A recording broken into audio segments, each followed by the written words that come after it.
இந்த பொண்ணும் சிஇஓவும் சேர்ந்துக்கிட்டு அந்த ரெஸ்டாரண்ட்ல $10,000 சாப்பிட்டுருக்காங்க. பட் அன்னைக்குன்னு பார்த்து இந்த சிஇஓவும் தன்னுடைய வாலெட்டை மறந்து கார்ல வச்சுட்டு வந்துட்டாரு. அவருடைய போனை கூட எடுத்துட்டு வரல. துரதிருஷ்டவசமா இந்த பொண்ணுமே தன்னுடைய போனையும் வீட்லயே வச்சுட்டு வந்துட்டாங்க.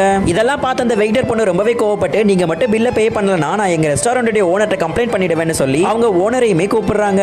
அந்த ஓனர் இந்த பொண்ணை பார்த்து, நீங்க இன்னைக்கு டே ஃபுல்லா இருந்து எல்லா பாத்திரத்தையும் கழுவி கொடுத்துட்டு போங்க அப்படின்னு சொல்லிடுவாரு. இதனால இந்த பொண்ணு ரொம்பவே பயந்து போறாங்க. இந்த பிரச்சனையில இருந்து தப்பிக்கிறதுக்காக இந்த சிஇஓடைய வீல் சேர் ரொம்பவே காஸ்ட்லியானது, இதை வச்சுக்கிட்டு எப்படியாவது எங்களை போக விடுங்க அப்படின்னு சொல்லிட்டு இருப்பாங்க. இந்த சிஇஓவும் தான் வீல் சேர்ல இருக்கிற ஒரு பட்டனை பிரஸ் பண்ணதும் அங்க நிறையவே பாடி கார்ட்ஸ் வந்துடுறாங்க. இதை பார்த்து அந்த ஓனரும் ரொம்பவே பயந்து போயிடுறாரு. நீங்க சாப்பிட்டதுக்கு காசெல்லாம் கொடுக்க வேணாம், அது வெறும் ஃப்ரீ ஆஃப் காஸ்ட் தான், தயவு செஞ்சு என்னைய மன்னிச்சிருங்கன்னு சொல்லிடுறாரு. இந்த சிஇஓக்கு நானி வச்சுக்கிறது பிடிக்கவே பிடிக்காது. அதனால இதுக்கு முன்னாடி வந்த எல்லா நானிஸையுமே அடிச்சு துரத்தி விட்டுருக்கான். இந்த பொண்ணையுமே இந்த சிஇஓக்கு பிடிக்காது. இந்த சிஇஓடைய அண்ணன் தான் இந்த பொண்ணையுமே நானியா செலக்ட் பண்ணியிருக்காரு. இந்த பொண்ணு கிட்ட அந்த சிஇஓடைய காலுக்கு மசாஜ் பண்ற வேலையும் கொடுத்திருப்பாங்க. பட் இந்த சிஇஓ இதுல கொஞ்சம் கூட ஈடுபாடு இல்லாம அவருடைய சீக்ரெட் பிளேஸ்லயே போய் ஒளிஞ்சுக்கிறாரு. தென் இந்த பொண்ணுமே அவங்கள வீடு ஃபுல்லா தேடிட்டு இருக்காங்க. ஒரு வழியா இந்த பொண்ணு அந்த சிஇஓவை கண்டுபிடிச்சு அவருடைய வீல் சேர்ல இருக்கிற பேட்டரியையுமே எடுத்துறாங்க. அதுக்கப்புறம் வேற வழியே இல்லாம சிஇஓடைய காலுக்கு மசாஜ் பண்ணவும் ஆரம்பிக்கிறாங்க. இந்த பொண்ணு அந்த சிஇஓடைய அடிப்பட்ட காலுக்கு ரொம்பவே பார்த்து மசாஜ் பண்ணிட்டு இருக்காங்க. இதை பார்த்து அந்த சிஇஓடைய அண்ணனும் ரொம்பவே சந்தோஷப்படுறாரு. அவர் இந்த பொண்ணை எனக்கு ரொம்பவே பிடிச்சிருக்கு, இந்த பொண்ணுக்கு $50,000 இப்ப உடனே கொடுத்துருங்க அப்படின்னு சொல்லிட்டு இருப்பாரு.